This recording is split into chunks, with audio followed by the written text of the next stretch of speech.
At this point, Maranath was secure.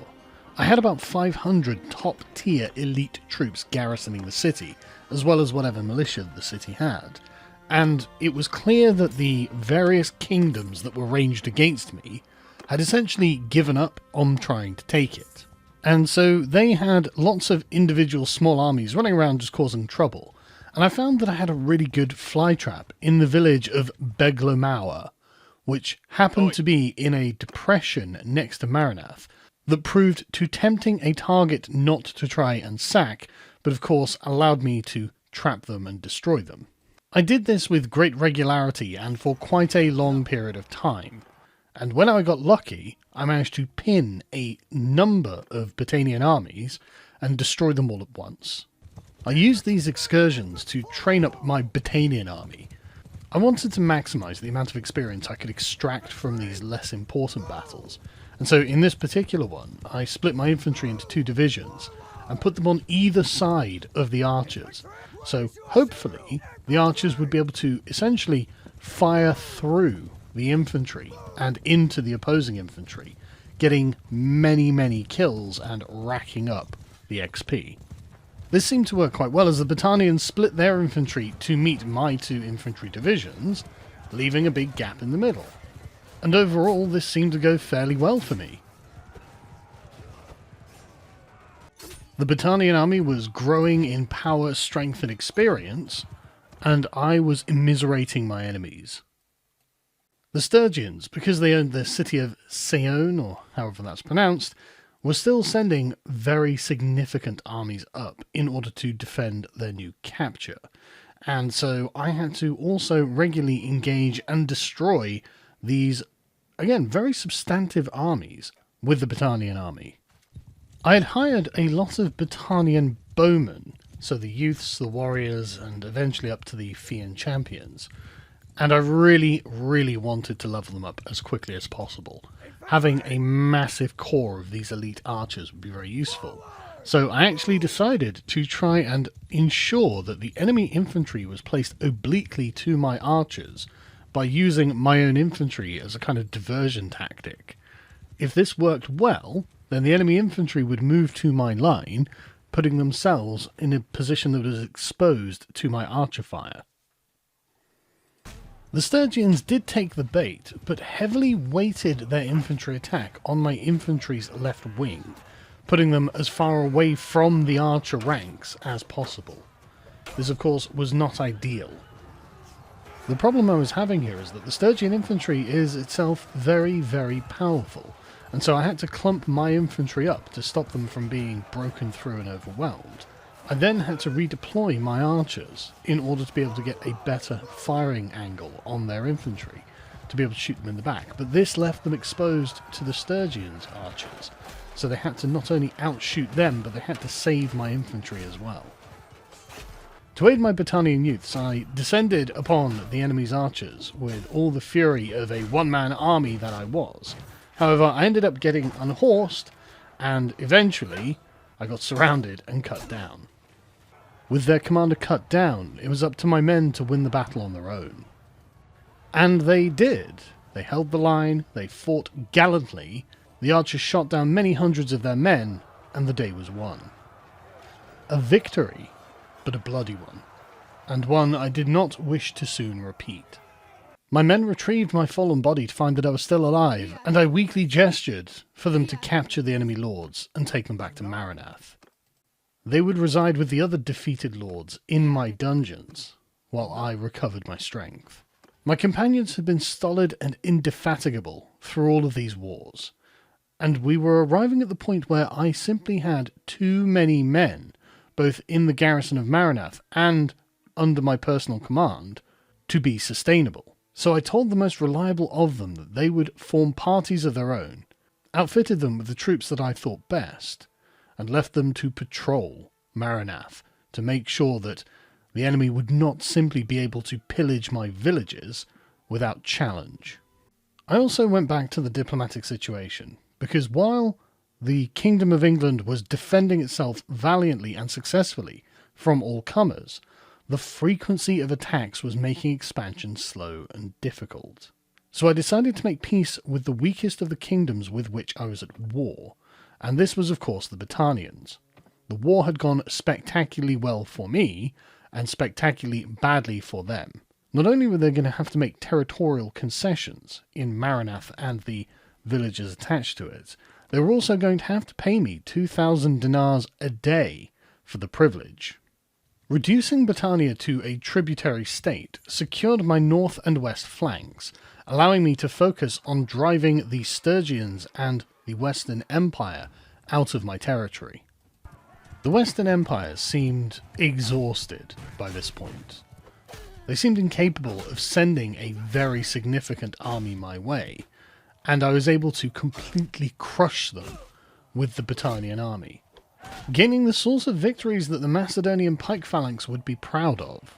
However, the Sturgians were another story. They marched into my territory with a vast army of 1,200 men, but did not besiege Maranath itself. They could recognise that, whilst they might be able to field a gargantuan force, taking such an expertly defended position was another thing altogether. The Battanian army was not going to be able to defeat this invasion force, so I put them in the garrison instead and decided to draw out my elite troops. I took the entire body of my expert pikemen, as well as the elite Battanian Oathsworn and any cavalry that I had left. And with my most professional and hardened warriors, I blockaded the pass out of Beglamar village. What I didn't realise is that this was actually a vast and sandy desert. I'm actually not sure what the scale represented is on the map. But we found ourselves on the rear side of a very large dune, which was an excellent place to deploy, actually. I'd not brought any archers with me, so this would actually protect the phalanx and the Battanian Oathsworn from long-range fire as the enemy infantry closed, and it would also prevent their archers from acting as fire support when the battle got hot. They began the assault by sending a very large detachment of very heavy cavalry around the rear of my lines, presumably hoping to find a soft target, but without any archers for them to prey upon, all they could do is engage themselves with my heavy cavalry. The pikemen made up my main battle line, and so I told them to hold a pike wall position and allow the enemy to break their charge on them. And I told the Oathsworn to attack on the right flank, which would hopefully allow them to drive around and slowly but surely crush the Sturgian infantry in what would end up being a very large flanking manoeuvre. The secondary benefit of being on the other side of this giant sand dune was that the Sturgian archers, having nothing to fire at, ended up creeping closer and closer, and so once we had dealt with the Sturgian infantry, it wouldn't be a long rush to get amongst them either. As you can imagine, a battle of this magnitude took quite some time to fight, and I was most useful at the rear of the line, hacking down those enemy cavalrymen who got dismounted or any infantrymen who somehow find themselves around the back and attacking my pike phalanx in the rear. After enough punishment was dealt out to the Sturgian infantry line, they decided to withdraw, call up reinforcements, and reform for a second charge. And so I told all of my infantry to charge and not let up for a moment. We weren't going to let them just withdraw and have it their own way. We chased them down the hill, cutting down any laggards as we went. The momentum was very clearly with us, and I was deeply reminded of the first giant battle that I'd won, where I'd fought over 1,000 Imperials. And I was nervous about this phase of the battle. I didn't know then how that battle was going to go. However, now I was very confident about how this battle was going to go. We were going to win decisively.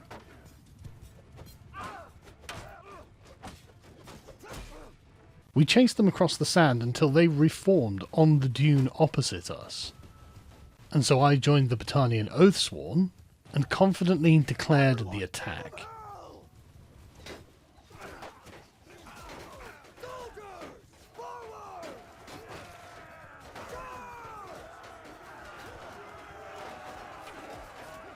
I'd lost my horse long ago in this battle, so all I could do was stand amongst my men and fight on the front lines with them.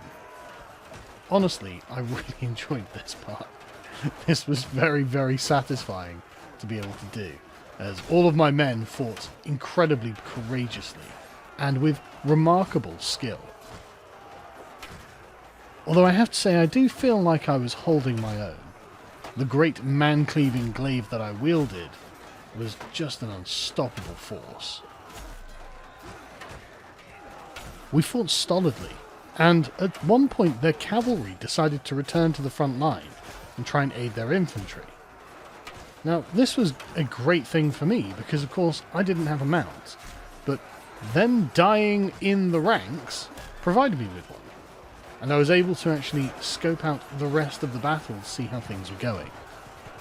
And as it turned out, the pikemen on the left flank were conquering with no problem whatsoever, but on the right flank, the Battanian Oathsworn were being pushed back by a numerically far superior force, and so I dedicated my efforts to helping them win the day.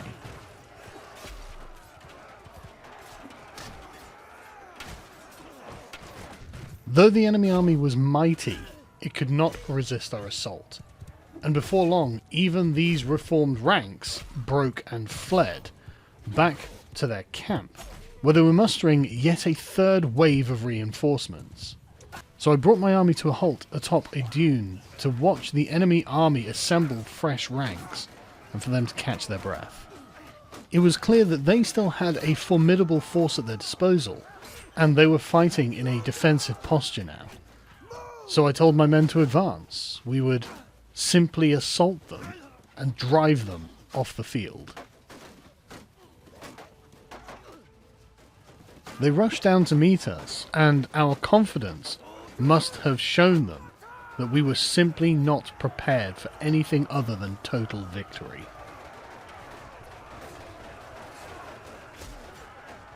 Once again, I found myself in the very front and centre with the rest of my men, laying hammer blows on the enemy, who retreated back into a shield wall, in the vain hope that this would help them fend us off.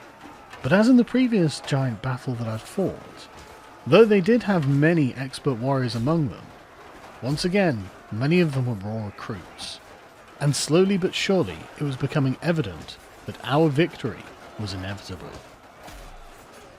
Long minutes passed as we continued to hack through the centre of their line, but before we knew it, we were through. The defences crumbled, and we were encircling them and destroying them.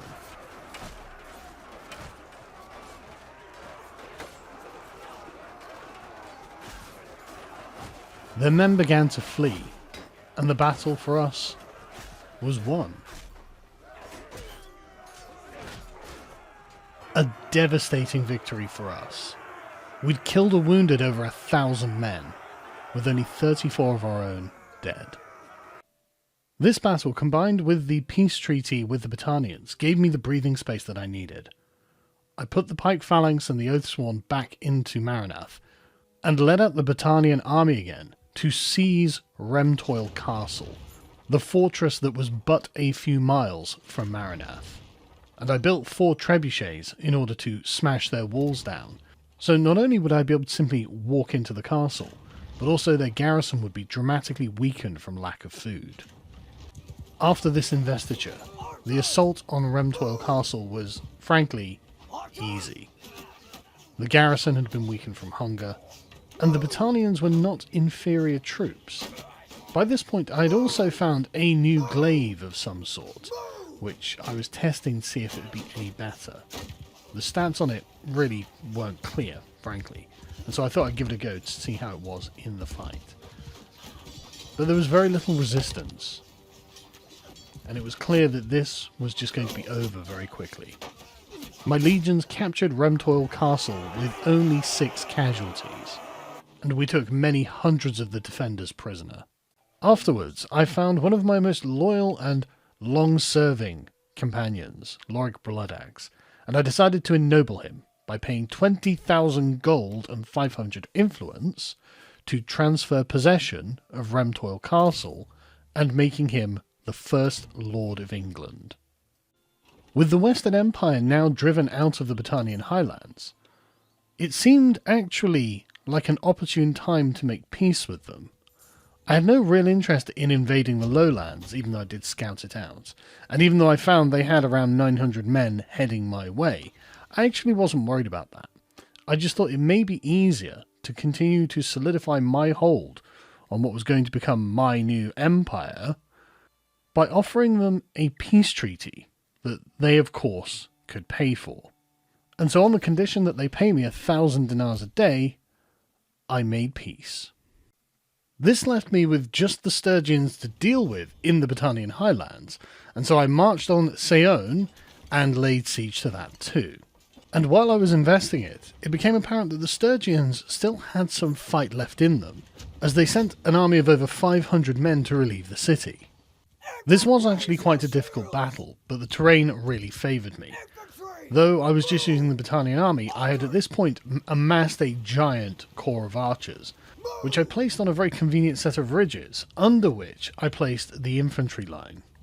The cavalry was unable to muster a proper charge against the archers, and so was rendered effectively useless, while the archers shot them down in their droves.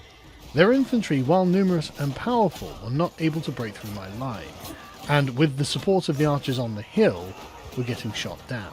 And I thought that what I would do is contribute most usefully by hacking through their archers as much as I could, and I went through them with my new glaive, like the Grim Reaper himself, hacking down man after man in single blows.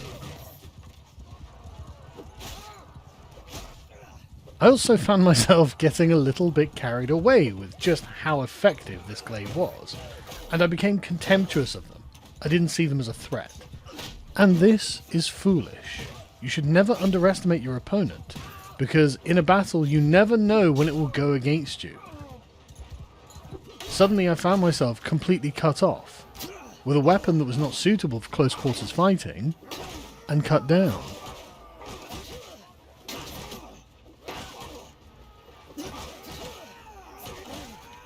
Fortunately for me, my infantry was able to push back their infantry successfully, and my archers managed to outshoot their own, and so the battle was won.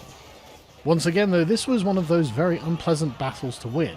I lost 56 men, which is far higher than usual. Though I and many of my men were wounded, we still had more than 200 men in fighting condition, and so we persisted with the siege. The enemy had been reduced to merely 100 defenders, and so early in the morning of one day, we mounted the assault. It was a bloodbath. I let the archers shoot men off the walls, sent the infantry in one breach, and then led the archers into another. Before I'd even managed to engage with any of the enemy, we had won, losing no men in the capture of Seonon. However, moments after leaving my newly captured city, it revolted from me, so I had to invest it again and storm it for a second time. This was actually more difficult than the first time, and we lost 12 good men, recapturing Seonon. But with this done, the victory was ours. Rather than ennoble another one of my companions, I thought that I would actually keep Seonon for myself. I'd run out of space in the garrison of Marinath, and I needed another place to put another portion of my vast army. But what I would do is capture more of the Sturgians' holdings and give them to my companions.